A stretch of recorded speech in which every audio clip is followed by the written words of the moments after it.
sou Jorge Dupt, ou Jorge o Ovo. E sim, eu sou um ovo. Mas, né? E não, eu não sou irmão do Fonte.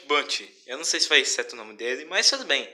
Eu sou um ovo que é imune ao pote e a sentidos. Ou seja, se você tiver alguma dúvida sobre mim, não tem como isso me afetar.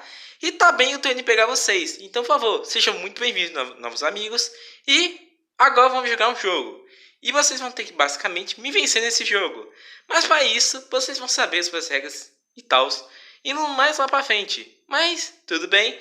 E tá bem, eu tô indo pegar vocês. E boa sorte. Se divirtam-se.